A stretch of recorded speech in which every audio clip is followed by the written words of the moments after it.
Hi everybody, and welcome to the video where today we're going to help you improve your comparative paragraph writing, particularly looking at the text reckoning and the namesake. My name is Ben, and today I'm going to take you through a comparative paragraph that I've written that has a couple of features that I want to point out to you that I think will help you really improve your practice writing and then eventually your writing for your SAC and your exam.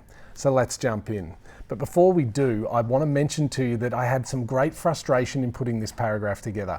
And whilst there's some parts of it that I think work really, really well, there's also a couple of parts to it where I think it could be a lot better. And so I'd be interested to see if you can see that as we go through. Feel free to put something down there in the comments if you feel that there's something that you feel this paragraph could have done better. Or also if there's anything that you wish to ask about the way in which this paragraph has been put together. One thing that some VCE students fall into the trap of thinking is that there is one effective way of going about writing any piece, and that's just simply not true. It's about working with different ways of going through this material so that you can find the one that works for you and the one that you can call onto when you have to write this essay in the 1 hour in the end of a year exam. And so we begin the paragraph. Both texts examine the process that is undertaken by characters in their search for a sense of who they truly are.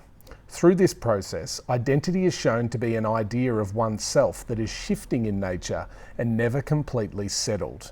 And so you'll notice there that this paragraph has begun with an opening that is broad and that it is looking at the conceptual understanding between these two texts, the ideas that they share, not just pointing out what they have in common or saying that two of the characters or anything like that are similar, but rather that deeper conceptual understanding. And that's a hallmark of the higher scoring pieces, that conceptual understanding of what these texts share, and then so we can move towards where they start to differ. By opening the novel with the story of Ashima and Ashoke's meeting and the birth of Gogol, Lahiri conveys the manner in which one's understanding of themselves can be impacted by events which predate their birth. The uncertainty and apprehension felt by Ashima during her pregnancy and Gogol's early life underpins Gogol's search for a true sense of identity as he matures in a house rich in Bengali culture within a country that moulds him through its different ways of living. And so this is the first feature that I want to point out to you, that whilst the paragraph has begun with those broad global statements about the conceptual ideas that are shared between the texts, we then have these 3 or 4 sentences that are purely focused on the namesake. And that's okay, because what you'll notice is that everything that's said here about the namesake and the analysis and the evidence that's brought up informs what is to come for the rest of the paragraph. And everything that I then go on to write about reckoning has been informed by what has already been said about the namesake. And this is something that you can look to evaluate in your own writing. Are you writing in a very blocked way where you talk about one text and then the other and then you try to make it work where you compare them at the end? Or are you talking about the text separately but in a manner where your discussion of the first one is informing what you're saying about the second? So let's take a look at how we bring in the discussion of reckoning and how it is linked to what has already been said about the namesake. While Szubanski similarly develops within a country that is new to both her and her parents, her story differs in that the lives of her parents and the trauma of war has a more direct impact on how she sees herself. Magda's search for a sense of identity goes beyond her frustration at the actions of her quietly mysterious father, as she ultimately questions the validity of genetic trauma upon thinking more about the burning smell in her throat. The texts are also similar in their exploration of the impact of a culture and societal expectations upon an individual. And I'm going to stop there to point out the second feature that I want you to notice. And that is that whilst we were looking at the similarities and how the texts are similar, we then went to get to that comparison, and the best comparison is going to come by discussing where they start to diverge, where they differ, where we start to see some real differences in what they're saying or how they're saying it. And you can see there that there are those comparative sentences that are talking about the different way in which Szubanski experiences this knock-on effect of history from her family and how it molds her as a person and how it happens more directly to her than what it does to a character like Gogol. Notice that this paragraph molds itself really well together because after talking about those differences, halfway through the paragraph, it jumps back into looking at the similarities by saying the texts are also similar in their exploration. So we're going to continue reading, but I want you to notice as it goes through that this text is opened by talking about how they're similar. It's then opened up some differences. It's now coming back to talk again about how they're similar in a way to get back to some more differences. And if you can be doing that and moving seamlessly, not just between the texts, but also talking about where they're similar and where they're different, you're going to have a comprehensive comparison rather than just a list of evidence with some comparison tacked on at the end of the paragraph.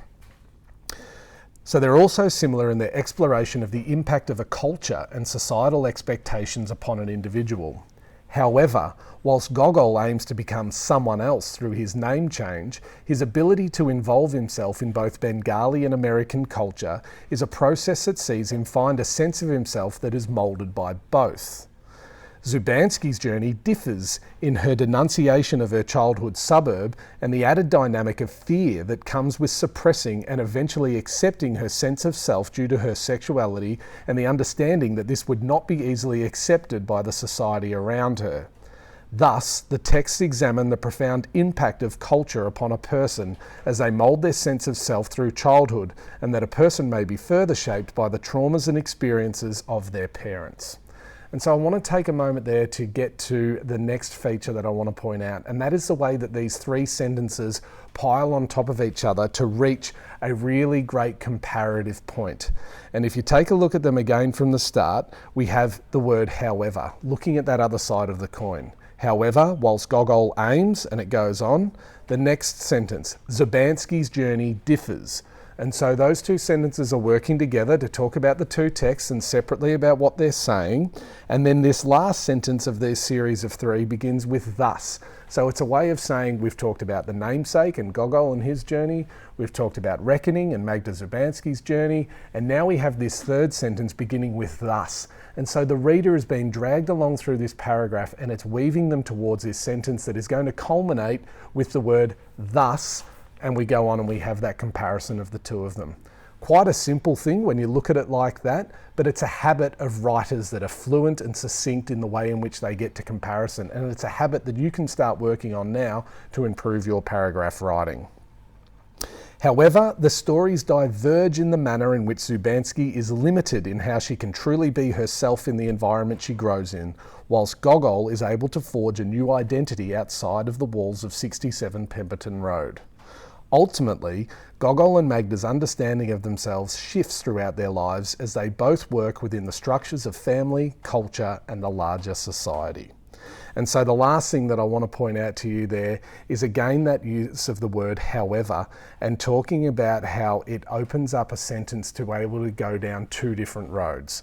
However, the stories diverge in that Szubanski is limited, Gogol isn't, and so therefore we have the discussion of both of the texts in the one sentence. And it's a really nice way of being able to wrap up the paragraph and the thought with everything that we were looking to do there. And so that brings us to the end of the paragraph. If there are any questions that you have about this pairing, about the video that you've seen today, about any of the features or the strategies that I've talked about, please make sure that you ask them down there in the comments. At the English Lab, we're looking to really help you out on your VCE journey, not just down the lens of a camera, but also in the comments. We're looking to be really interactive with students who have some questions or some queries, perhaps some other ideas about these texts or different ways that you saw things. We really encourage you to get involved and comment on the video. If you've got something out of today, you can support us by clicking the thumbs up and liking the video. You can also subscribe to our channel, and that way you'll be notified of all of our upcoming videos, which are going to be based on supporting you in your lead up to the VCE English exam. But until next time, all the best with your studies for the rest of the year, and good luck.